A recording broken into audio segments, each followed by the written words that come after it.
Let's start with a kind of a wild idea.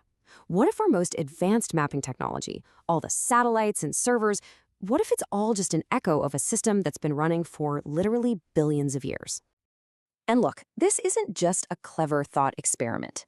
This idea suggests that the fundamental logic we use to map our world, well, it isn't something we invented at all, but a pattern we are only just now beginning to rediscover. You can think about it like this. On one side, you've got our tech, the satellites, the code, these complex data layers we build.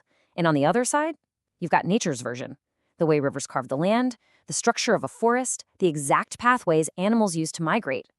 We're about to explore how these two things aren't just kind of similar, but are deeply and fundamentally connected. I mean, the Earth itself has always been the original geospatial system. Every single natural process, from how a river carves a canyon to the path a bird takes south for the winter, it all follows this profound spatial logic. The planet is constantly collecting, processing, and acting on environmental data, all on its own. So you see, when we build our complex Geographic Information Systems, our GIS, we're not starting from scratch, not even close. We're simply learning to read a language that ecosystems have been speaking for millennia. Our tech is really just an extension of a framework that was already here. So, how do we even begin to read that blueprint? Let's break down how nature itself performs the kind of complex spatial analysis that we usually need supercomputers for. It really boils down to three big ideas. First, just think of topography, the mountains and valleys, as natural data layers. They dictate everything from where water flows to where species can even live. Second, you have to see entire ecosystems as these vast, interconnected networks. And third, you have to understand that nature uses these incredible self-regulating feedback loops to constantly adapt and keep itself in balance.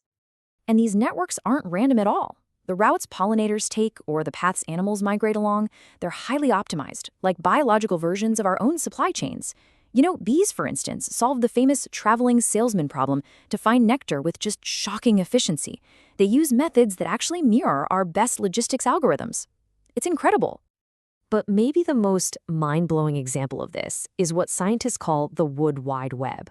It's this huge underground network of fungi that connects trees, letting them share nutrients and even send warning signals to each other about pests or drought.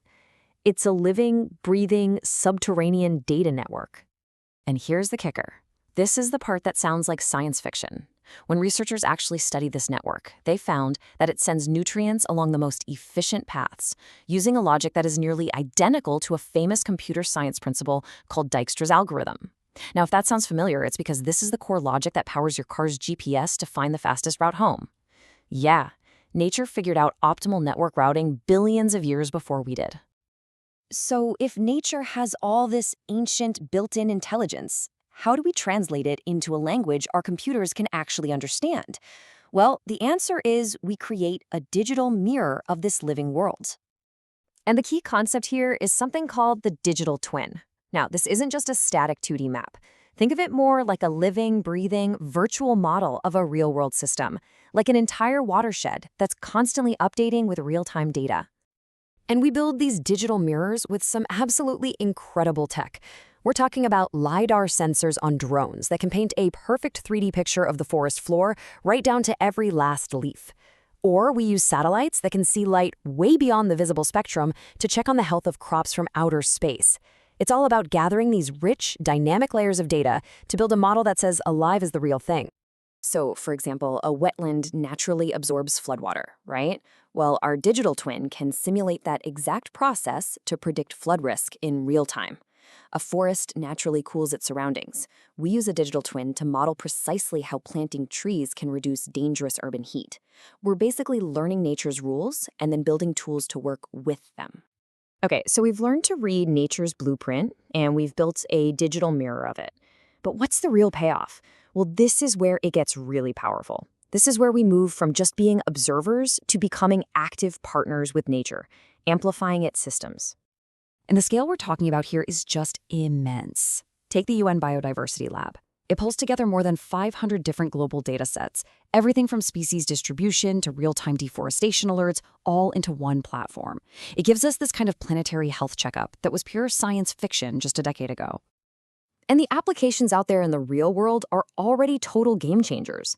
For climate resilience, we're using these massive data sets from programs like Europe's Copernicus to get much better at predicting extreme weather.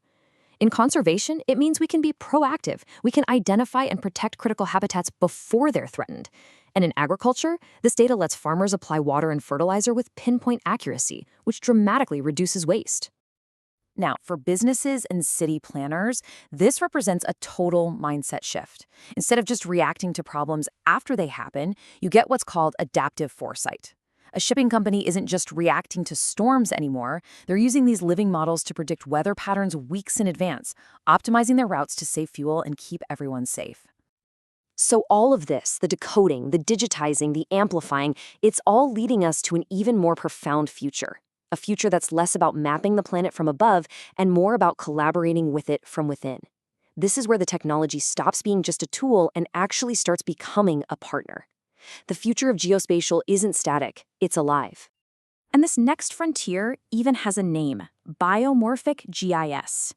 Bio means life, morphic means shape. So it literally means geospatial systems that are shaped like life. Instead of just mapping a forest, these systems are designed to learn from the forest, to understand its rules, its feedback loops, its inherent intelligence. It's like building a GIS that thinks like an ecosystem. So what does that actually look like? Well, researchers are working towards AI models that could make autonomous decisions in partnership with nature. Like intelligently rerouting water flows during a drought based on real-time soil moisture data. And it's all building towards this ultimate goal, a single, living, planetary-scale digital twin of Earth itself. For centuries, we've mapped the Earth as if it were this passive object, just waiting for us. But the real breakthrough, the real future, comes when we see it as an active, intelligent partner.